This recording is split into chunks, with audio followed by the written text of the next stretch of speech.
Hatepu, Namaste, Assalamu Alaikum. This is Kasak Ma'a Keparu with another broadcast for you. And today I want to talk to you about how to deal with a difficult day. Now, and difficult people as well. Now, we all have those days where we'll go to work or we'll be with family or friends and things just don't go right. And in those times, we have to learn how to deal with it in the non-traditional way, meaning not in the way that we're taught by Western civilization, because this civilization is moving backwards and everything. So give me 1 second, I just want to adjust this. So over the course of many years of studying kinetic spirituality and Eastern philosophy, I've come to a certain point to where I deal with situations in a particular manner. And as you know, I do consulting for companies. They call me in and they need me to either lead a team or advise them sometimes. And today I had one particular company, which was Disney, that is working on a new film release. And they needed, of course, my help. Now, before I go into any more details about this, I just want you to take the time out to like the video, subscribe to my channel if you're new, and hit the bell if you want to be notified when I'm going live, and then become a Patreon supporter. Other things are, I'm coming out with my new ebook, The True Cause of Slavery, and that'll be out released next week, and that's free to anybody who wants to download it. And the other thing is, if you want, you can get the ebook now for free. You just need to become a Patreon supporter. You can be a Patreon supporter for as little as $1. And the more you donate or become a supporter, you get different perks as you go up the ladder. So anyway, let's get back to the main issue. Was that one of the great things about being a magician is that nothing really surprises you, because I do readings a month ahead of time, 6 months ahead of time, a year ahead of time. So I pretty much know what tomorrow has in store for me. And when you are in that situation, then you're going to find that nothing surprises you. So I knew that in ending May and coming into June, I was going to come into June with a little conflict. So I was waiting. I said, okay, well, let me just see if this is going to happen. Got up this morning pretty optimistic, went into the office, and then I'm like, okay, let me just, because I really want to get this project over and done with, because I'm tired of working on this thing for Disney. But I thought everything's going to go okay today. Then all these emergencies started cropping up. And just so you know, there's different departments, and they're all coming to me with these emergencies. People are panicking and they're freaking out. Now, as I said before, I've learned to deal with things in a particular way, which kind of disturbs people in a way. So one of the criticisms that we received in priesthood, a lot of the priesthood members, was that we're non-reactive. We don't emote. We're expressionless. So when people are panicking and you're just calm, cool, and collect, that's how I deal with it. It sometimes can make them become more panicky because they're looking to feed off your energy. And if you're just as panicked as them, they feel a little bit more comfortable. But when you're not as panicked as them, then it freaks them out as if you don't care. So I'm questioning everybody, and I'm just thinking to myself, because I've had years of experience doing this. And I'm like, really? Is that what everybody's freaking out about? And then at that point, they start yelling at me, and they're just like, this is serious. I'm like, no, I've been in this business for a while, which is the entertainment business, the film business, and I know emergencies, and this is nothing. This is really nothing. And then they become more emotional, So I'm thinking, all right, I'm going to have to do something cool and calm these people down. That is what the Cartesian Western philosophy method tells you to do. You're going to have to comfort them, especially they teach you in project management and conflict resolution. Comfort them, hear them out first, and then repeat that what they said so they understand that you heard them. And this is how it really goes. So me being a magi and a charismatic guy, I knew right away that wasn't what I was going to do. So the first thing I did was I just solved all the problems. I went around and I tackled everybody's problem at once, right? Then when I had a moment, I said to myself, the oracle was right. I hit right into trouble starting in June. That's what's so beautiful about being a magician, because when you're doing your readings with the oracles tell you exactly what's going to happen. And that's why none of this really surprised me when it happened. That's why I'm not shocked running around going, oh my God, the world's falling apart. You know, it's the end of days, judgment day.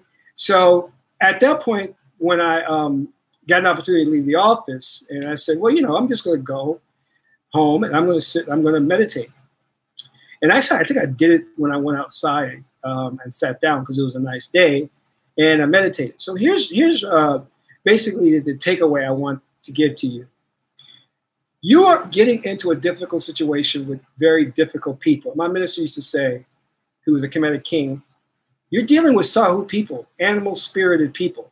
They're not going to listen to reason. You can't just cool them down sometimes. You understand what I'm saying? Especially those in the prison industrial complex. You have some people locked away who have lived the majority of their life feeding the animal spirit and possessed by dark deceased beings. You can't rationalize and cool them down. That's not going to happen. They'll kill you.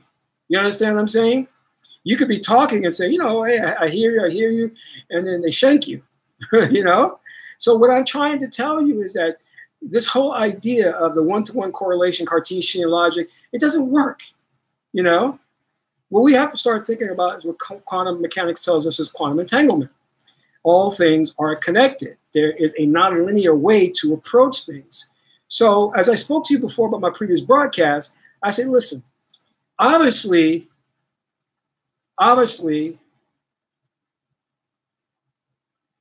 okay, so sorry, reading a message that they just sent me, and they're like, oh, we got some more issues. I'm like, all right, great. So obviously, I have quantum leaped into the wrong universe or the wrong parallel world, and I need to get the hell out of here. And that's literally what it is. So I said, I'm going to sit down and I'm going to meditate and get my ass out of this world, because this is not working, you know? And you have to literally see it that way. You've got to say to yourself, hey, I've got to jump or slide to a new parallel world because this one has got too much turmoil going on. And I need you to understand that that is for real. It's not just a cool saying. It's not a science fiction movie. This is real. You need to leave that situation. Get out of there. If you're dealing with some people who are difficult to deal with, or situations that are very difficult, then if you get an opportunity to do what I'd say, reboot. Reboot the situation. Find somewhere for you to go. If you have like an empty room, you know, a bathroom, put yourself in a stall, sit there and meditate and recite your mantra, because the mantra will get you to resonate at a certain vibration, which will take you to an alternate parallel world where those people aren't there anymore. I mean, they're physically there. You'll see them, but they won't be the same people in terms of attitude. So you've got to learn to do that instead of trying to keep butting heads with people. Dismiss yourself out of the situation. You know, just leave and go and do your mantra and meditation.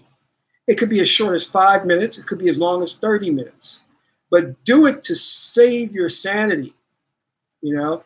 Now, nothing bothered me. I mean, they were literally going nuts. And I was just chill and cool about it and saying, well, we'll just tackle each problem at a time, you know? And I understand that some people may need to vent. They do. And you may be their punching bag. Your mate may have a bad day. She comes home and she wants to let it off all on you. Or he wants to let it off all on you. Just like women who are in an abusive relationship and the men start hitting them, and a man should never, in most situations, not hit a woman. But if something like that happens, a woman has to get out that situation and seek help, but also meditate on moving out of that situation. The same thing with guys. If you're in a relationship with a woman who's jumping in your face and disrespects you, don't respect you as a man, then you don't need to be yelling at her and you don't need to pop her in the mouth. You need to dismiss yourself out the situation, find some place to meditate, and transition to that parallel world where you have a new mate. As I said, she will look the same, but personality-wise, she will be different, okay? And you have to understand the same applies to you. Let's say, for example, I'm working on an important promotion in a company, right? I'm going to be CEO, just hypothetically, right? And I say that the way I'm going to be CEO is not work my ass off, because I know that there's a ceiling, you know, where if I'm a minority, you know, I won't be able to get past that ceiling. So I'm going to do a meditation, you know what I'm saying? So that I'll transition to a world to where it's possible for me to get promoted to CEO. But at the same token, you need to understand, if you get that position as the CEO, you're not the same you. You're different you. You think you're the same you, but you're a different you in a different universe. Understand that. That's important. Let me give you another hypothetical situation. Let's just say you're standing, where can I say? We can be anywhere. Downtown Chicago. The guy in front of you takes out a bomb, sticks it up against the wall, and sets the timer. You're looking at the bomb, right? And just say you can't go anywhere. You know it's going to explode. Now, you need to understand this. If you have the mindset that it's going to explode, it will explode and you will die. But if you understand that everything is merely a wave of information, and this wave of information, according to quantum mechanics, tells us is filled with all possibilities. And what we call a superimposition means when you focus on that wave field, then the wave collapses to a possibility and it becomes these particles. So the minute you look at something, it brings it into being based on your belief system. So if your belief system says that bomb's going to go off, it will go off. If your belief system is truly congruent in alignment with your being, and you say, I'm going to shift to a parallel world where that bomb doesn't go off, it won't go off. If you think I am kidding, a scientist did an experiment on this, not with the bomb, but the case of putting a cat in a box. And it's a long story, I won't go into it. But the idea was, well, is the cat in the box, is it really a lot, and puts a bomb in there and closes it and the bomb goes off, you know, is the cat alive or dead? Now, realistically, at that point, when it's in the box and we can't see it, it doesn't really exist. You understand what I'm saying? Because there's nothing for those particles to collapse onto and to form one of the infinite possibilities. Okay? So this is what you need to start thinking of, that all possibilities are there for your picking. And the minute you focus on something based on your belief, and your belief really is an idea empowered with an emotion, brings the wave, it collapses the wave into the particles that create the reality that you see before you, that one of many possible infinite realities that you see before you. So I just want to greet the Magi's that are in here. Tia, Atepu, Aset, glad to see you. Atepu. Okay, so Stephanie Harunefer. So I want you to start thinking about that when you're dealing with a difficult situation. But the main important thing that's helped me to deal with these situations is, yes, breathing exercises, but the most powerful thing is the mantras. The mantras allowed me to stay centered and at peace, but also to transition to that alternate parallel reality, to where I didn't have to deal with certain people anymore. And that's why a lot of people freak out at how I remain calm. I mean, I've been in the midst of certain things like robberies, where people had guns around me and were robbing the place. I walked into a bank robbery. And I was cool. People were freaking out because I was trying to stop the robber. They were like, he's got a gun. What do you do? Are you crazy? I'm not afraid, because the energy of fear, I rehearsed the mantra so much that the energy of fear has gone from me. Plus, my mother is my aunt, and my aunt is optimism. So I'm very optimistic going into many crazy situations, maybe overly optimistic, but I am optimistic that I'll be okay. There's an old Chinese story where, talk about this Chinese warrior. He was a soldier, and every battle he went to, he was the first one to run out there during the fire. When the enemy was shooting, and they were shooting, the bullets were passing, and he was running. And the other soldier said, "Why are you running into fire? You could die." He said, "No, me no die. Astrology chart said me no die today." And the next battle happened, and the next battle happened. So he had so much faith in his astrology chart that he knew that he couldn't die in those situations. So what I'm saying is, if you take the oracle coupled with your mantras and your meditation, the techniques that I show you, then you have nothing, realistically nothing in life to worry about, because nothing's going to surprise you. And if it does surprise you, you don't know how to deal with it. The baby's crying, driving you crazy, the mantra will release that, and you won't feel so emotionally upset. Remember, the emotions are nothing more than the latent animal spirits that are within us, that carried over in the reptilian and mammalian brain. All right, so we have to get higher up, and the neocortex has to control those two lower portions of the brain. And this is how we become spiritual. This is how we become Oser. This is how we become Ba, men and women. Remember that the Kapid, the Kahabid, the Sahu, Ab, Shechem, Ku, and the Ba. This is the ascension. This is what we're going for. We're starting low at the Kabid, you know, and then we're working our way up. All right? So keep that in mind, that your goal is to become elevated. And the tools, such as the mantras to shift you to the parallel worlds, the breathing exercises, the meditations, all of these things are tools to aid you in this. But really the power is already in. In actuality, and my friend Bashar, well, I'll call him Daryl Anka, who channels Bashar, said it best. You know, these are merely permission slips. The power is already within you. You just need these tools to give yourself permission to activate your power. You understand? Because reality is, you may not even need the mantra if you have strength and power and belief in yourself.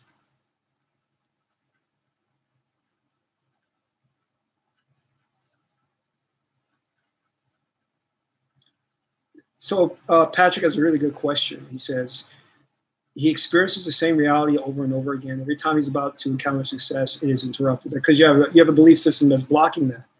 That's a block. It's a psychic block, which doesn't allow the energy or the chief force to flow in that area to achieve success. You know, I have the same thing. Me and Holly Berry in my dreams are about to make love, and it just stops. It doesn't happen. I don't know why. But it's a belief system. You may not feel entitled to the success, or it could be something carried over from a past life. So you have to really examine that. But the quick fix is to do a mantra, okay? So what I want to do is, in ending this, I want to end this with a quick mantra that has worked for me. And this mantra is more about spreading love and positivity. And it's a good mantra. It works really well. And and it's very important that you pronounce it correctly. Now, in the beginning, when Nectar, or really you, created the universe, you just don't remember you did it, but you did do it. The first utterance was a sound, and that sound that you uttered was Om. And from there, you create all that exists. So this mantra is Om Shireen, and that is the power of love and spreading positivity. I'm going to give you a sample now so you can hear it.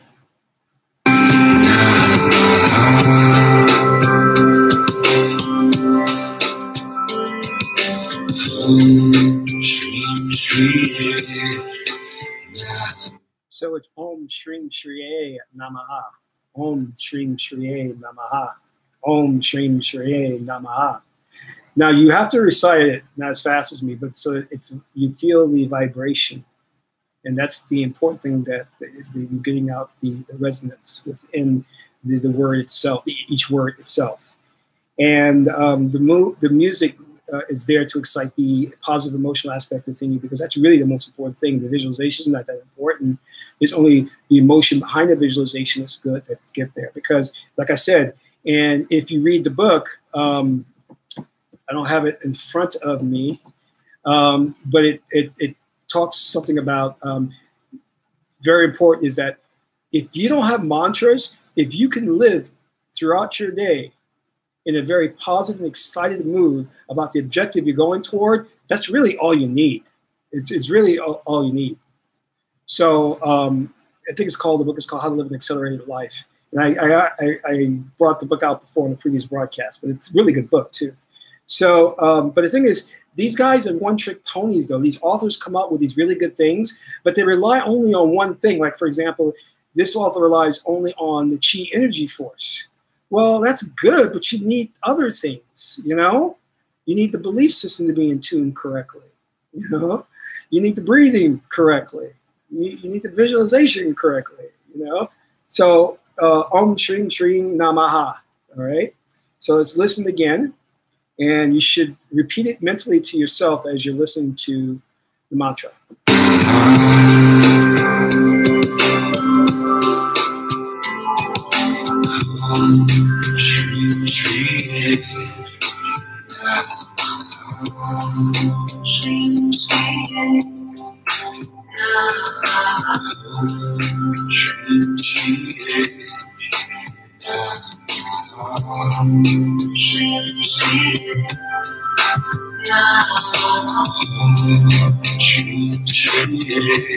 So now you should recite the mantra as many times as possible until you either shift to that parallel world or you achieve your objective, what you're going for. So typically you want to at least recite it 108 times. That's typical, because that's like the baseline. So vibration, you'll actually start to feel the vibration within you if you're reciting it 108 times. You'll feel it. But I want you to keep doing it as long as you are seeing what you want come into manifestation, but still keep doing it even after that, because you can still shift back to the old world, and you don't want to do that. So just take a break. If you guys want to donate, I'm going to put the donation link in the chat box. And I would like all of you right now to just take 5 minutes, close your eyes with me, and let's meditate using this mantra. And I guarantee you, after you meditate using this mantra, if you're doing it correctly, you're going to see wondrous results. But I want you to have in your mind an objective that you want to achieve. If you want to get like $1,000, if you want to get a car, if you want to get a house, if you want to get a Halle Berry, don't know, that's mine. But whatever, you focus on that, reciting this mantra, see yourself visually achieving that goal and feeling good about it, okay? And after the 5 minutes, then I'll tell you what to do next. So let's, we can close your eyes, listen to the music, and start your visualization.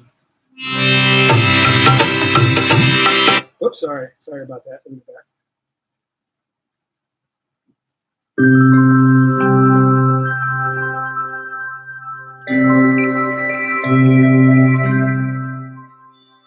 Thank you, Patrick.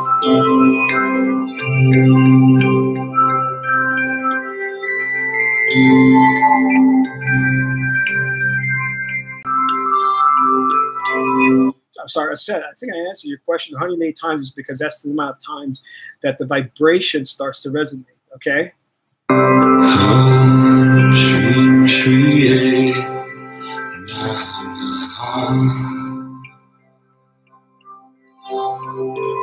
Now you can put your hand over your heart like mine.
So Amun-Ra, we give thanks to the creator of all, literature.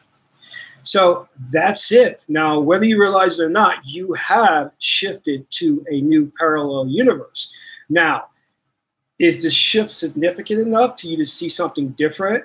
Maybe, maybe not, depending on how strong your belief system is. It's because you can shift, and your shift can only be a very small shift, a very minute shift.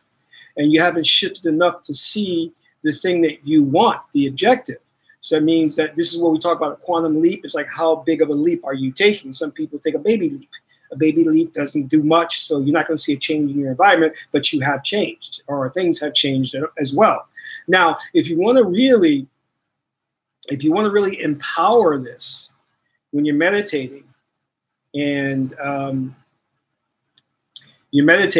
you're seeing yourself achieve the objective, you to really empower this and get this going, you want to thank Neverture or God or Lord of all or Source for anything that's already present in your life. You're giving gratitude and thanks for the blessings that you do currently have. So I want to leave you with that mantra. You should practice that, and understand that the more you recite it, the more you'll feel the vibration and the greater the shift will be. But make sure you're focusing on your objective, or else you're going to get really skewed results. So I want to thank all the Magi for jumping in here. Like I said, I was going to make this a very short broadcast. And like I said, next week is coming out with the True Cause of Slavery ebook. You can still get the Osiris Report ebook that's free. Click the link below. And my website, we redesigned my website. So go there, take a look at it. It has some really cool stuff, some blog articles and things of that nature. You will enjoy that, and consider donating on PayPal so I can write more ebooks, more articles. And I'd like to create a page on my website to where I have all the mantras and all the binaural beats. And I talked about that binaural beats in a previous, that's something I didn't even mention. I should have mentioned that. Another way to shift is using the binaural beats. And I remember I talked about how these authors come out with these great ways to shift, but they're like one-trick ponies. They always focus on one thing. And I use multiple tools. And another thing that reminds me, I've got some exciting stuff that I used to work with Qigong and had some fantastic results. So I'll talk a little bit about that later on as we move further.